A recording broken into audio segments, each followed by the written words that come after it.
We are back. Mind, body, home listeners. I guess I should say I am back. Thank you for joining me today on the podcast. It feels so good to be back behind the microphone. If you've been with me for a good while, you know that this is one of my favorite ways to connect with you is through the podcast. And if I'm being honest, I wasn't sure if I was going to continue the podcast. You know, having a podcast as a business owner, the primary goal is to provide valuable information for people and to start building a community. And I wasn't seeing a large amount of growth. And I was questioning whether having the podcast made sense. With everything else I had going on, does continuing to podcast really make sense for everything that I want to put out into the world? And at first, I was feeling a little discouraged by the amount of growth, the very little feedback I was getting on, reviews and all of that. But then I realized that, it's never been about followers or subscriptions or any of that for me in any aspect of my business. It's always been, how does the things I do in my life help improve my life or help provide support, and how can I share that with others? And podcasting just feels like a really clean, easy way to do that, especially with the rise of AI. And I know you all are noticing everybody's content on social media and anything else, just it all sounds the same because so many people are using AI now, which I'm not anti-AI. I use AI a lot in my business. But I think now more than ever, being able to see me, if you're watching on YouTube, to hear me through your speakers is so impactful as AI continues to just ramp up. I mean, quite honestly, we're just getting started with AI. So when I put that into perspective, I thought, there's no way I'm giving up the podcast. People need to see me. They need to hear me. They need to understand what it is I'm creating is for their benefit and that there's a human behind all of it, not just something generating content. So I'm recommitted to the podcast. I'm recommitted to you. And I'm excited to be here. Essentially, we're on year 3. So season 3, if you want to put it in a season context, is continuing on every other week, releasing new episodes on Tuesdays. You can find the Mind Body Home podcast on most streaming platforms and also on YouTube.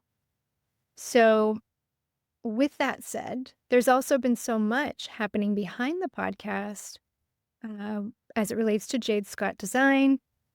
The website got a brand new look. I love it. Please go check it out. It looks so beautiful, so calm and reassuring.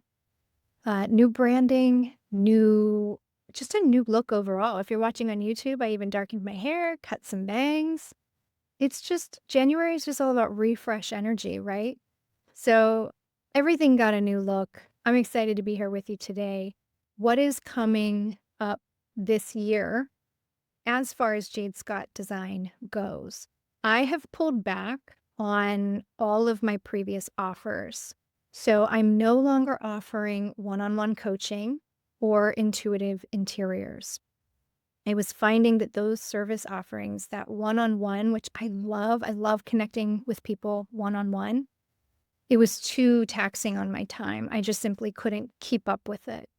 What I'm doing instead is I am going to be creating a Mind Body Home masterclass. And this masterclass is going to take everything from one-on-one coaching bundled up into short modules that are digestible and that fit your schedule. Because the women I work with are taxed out on time and resources. They're overwhelmed, they're stretched too thin. They don't necessarily, they want help, but they don't necessarily have the time for help. So I found that bundling things up like this in a masterclass is going to be so much more digestible and easily accessible for all of you. So look out for that. That's coming later in 2026. You can join the waitlist on my new website. When you do join that waitlist, you will also be signed up to receive the Mind Body Home Journal. This is my biweekly newsletter written from my desk to your home. In the journal, I share everything that I share here on the podcast and more. These are more personal reflections on work, life balance, or I guess I should say alignment. You guys know I prefer the word alignment. The journal is simply an entry page of my life and my work shared with you every other Sunday, never ever spam.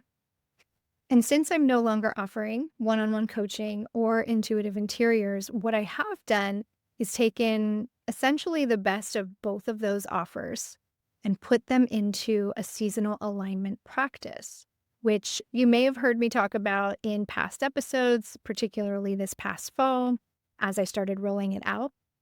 I'm going to share with you a little bit more about it in today's episode just in a bit, because I do have a generous offer for you.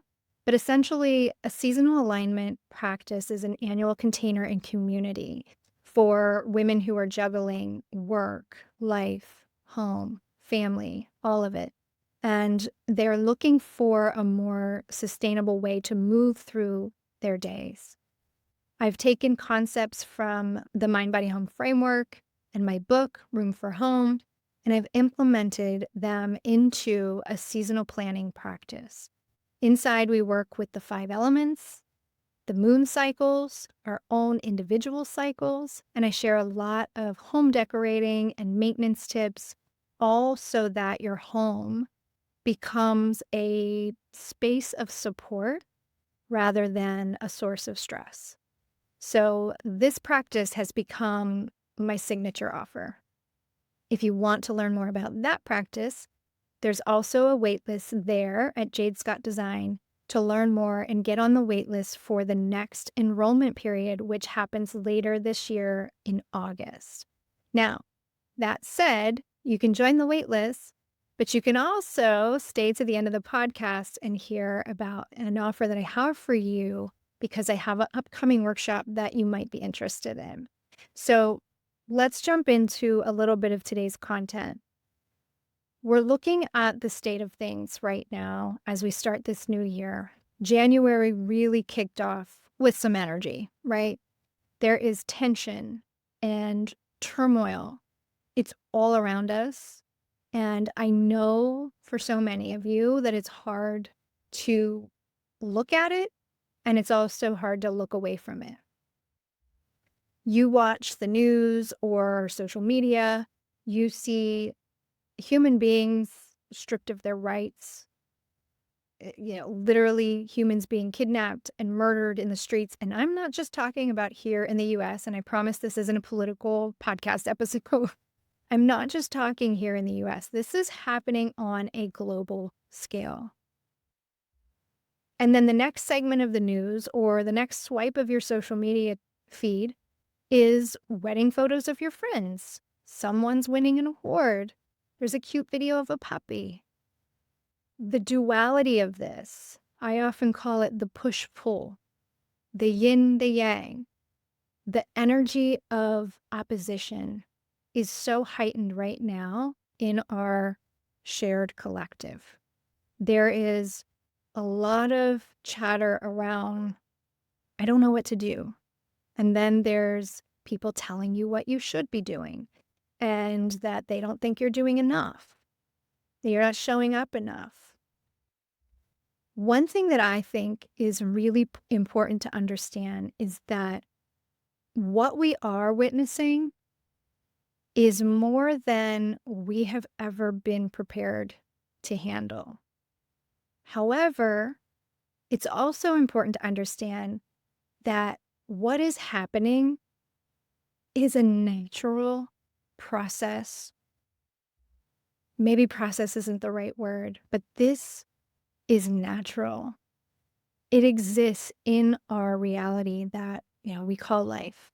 What's happening now in our world is a natural process that very few people understand. What I hope to inspire in you today is that this duality, this yin yang energy, this power of opposites has and always will be a part of nature and the human experience. And that it's okay for you to go back and forth between hope and hopelessness, anger and joy, fear and courage, love and hate. It is normal and it is okay if you feel that, even if you're feeling that back to back. What we're experiencing right now is a significant energetic shift. And I think that what makes it a little different than what has happened to humanity in the past is that we have more access to the information that's being shared.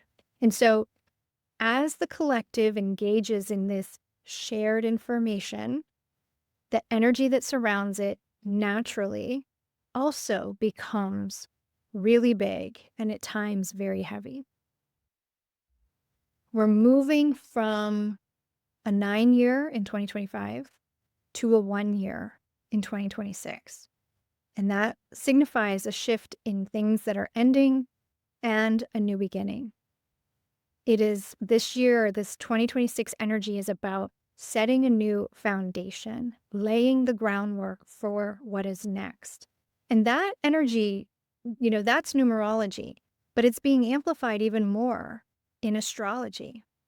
We are seeing transits that have occurred historically during huge advancements on this planet. And because of the duality of it all, in order to advance, certain things must fall away. You have the Chinese zodiac, something we follow in the seasonal alignment practice.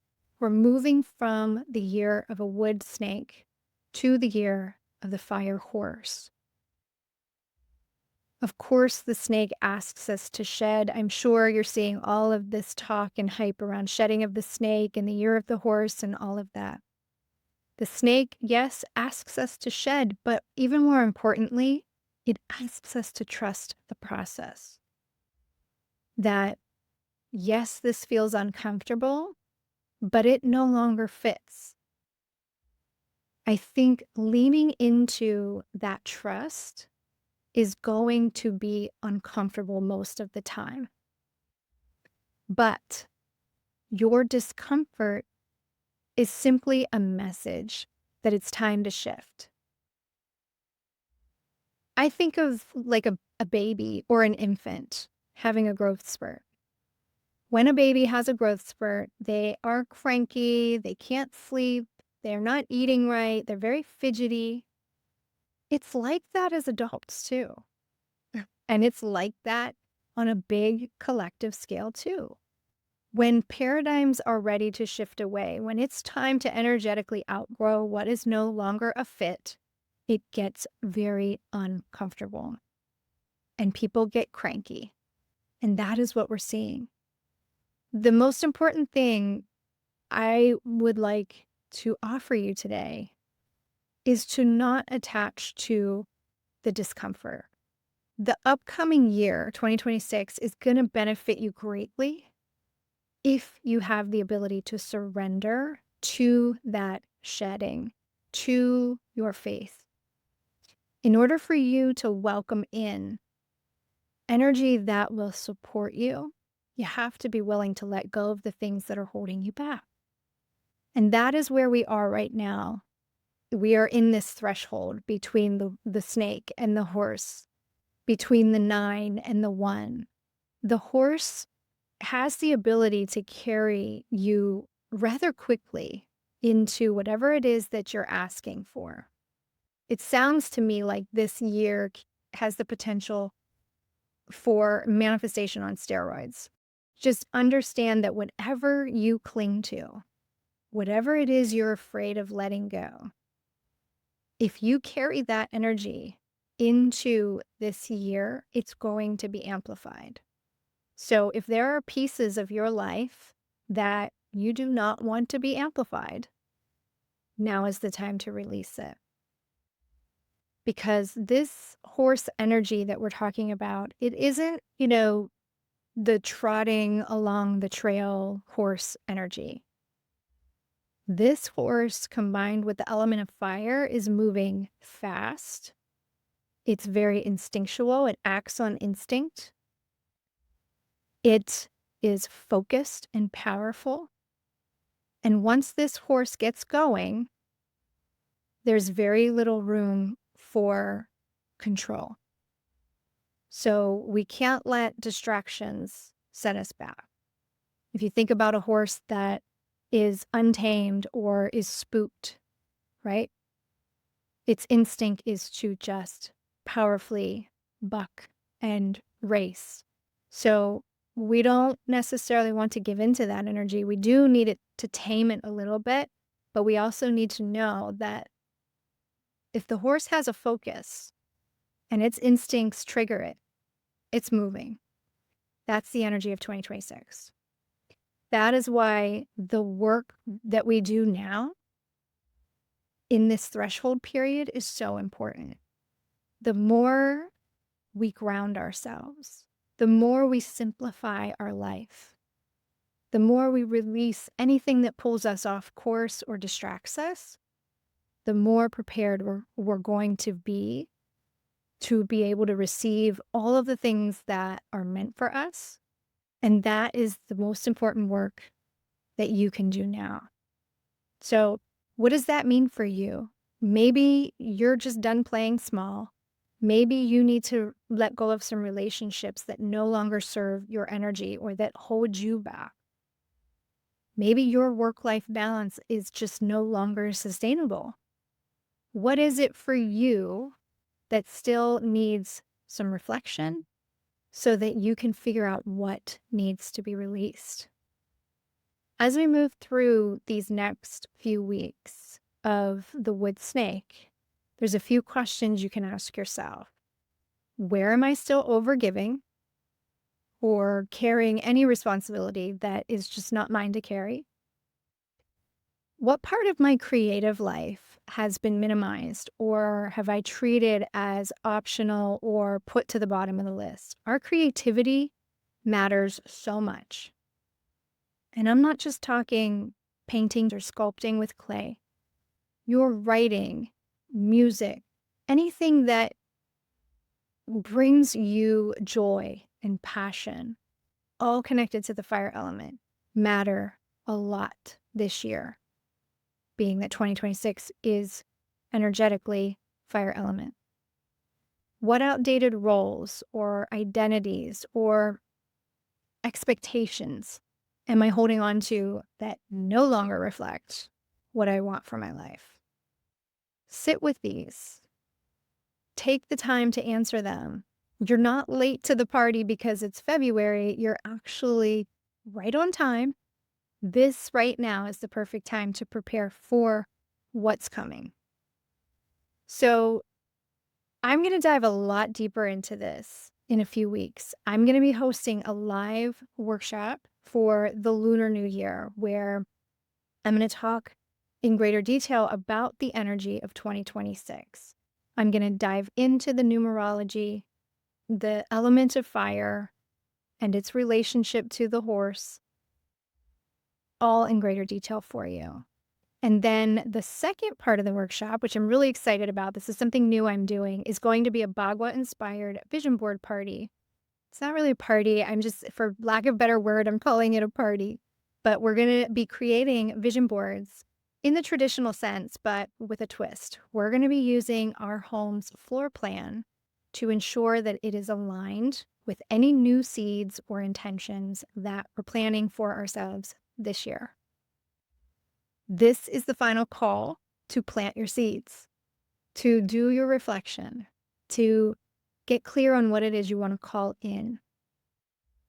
Because this horse energy, once it starts, that momentum is really going. You want to see your seeds start to germinate in the early phase of spring, which is already underway according to the lunisolar calendar, which is what we follow in our seasonal planning practice. Spring starts on February 4th. It's not the obvious spring on the outside, because it's energetically moving into spring. We can't see energy, but it's there informing everything around us in nature, in our bodies, in our minds, all of it. There is movement happening underneath the earth. It's just not seen yet. Movement is the first sign of momentum. So we are definitely already trending to spring energy. If you would like to join us, the live workshop is happening on Sunday, February 15th at 7 p.m. Eastern. There will be a replay available for a short period of time after, but I really hope that you'll join live. I think that things are just more fun live together. It's going to be cold, February, Sunday night. If you don't have anything to do, come join us. Learn something, have some fun vision boarding. I think it's going to be a great time. Now, this gathering is free for members inside Seasonal Alignment Practice. If you're not a member, you can join us for $27. However, if you already know that a seasonal practice is for you, there is an option to upgrade to join the practice as well. And so that option will grant you access to Lunar New Year gathering, plus our upcoming spring and summer workshops. This practice re-enrolls each August. So if you want to tend to your seeds now and sort of test drive the community, join us now as a sneak peek through the end of summer before the re-enrollment period opens again in August. I would love to have you there. If you're a listener of this podcast, you've been with me for a long time. So I'd love to meet you and hang out. I think a lot of this episode was talked about the collective, and I think the more people we can bring together in community, even if it's small, has the power to incite some sort of change. And if we are focused on setting intentions that empower ourselves, produce acts of self-love, that ripples outward into the world. So by you joining this, it's not just something that supports you alone. It actually supports your neighbors, your community, the greater collective as a whole. So as I said in the beginning of this podcast, there's a lot of people out there thinking, I don't know what I should be doing. I wish I could do more. This is an actionable more. This is something you could do to support yourself and join in community, and this work ripples outward. I am a firm believer in that. So if you'd like to join us for the New Year gathering, the link is in today's show notes. And while you're there, check out the new website. I'm so proud of it. It just feels so aligned with where Jade Scott Design is going, and I can't wait to hear what you think about it. And I also hope to see you in our New Year gathering or inside our seasonal planning community. Until next time, my friends, so much love and gratitude.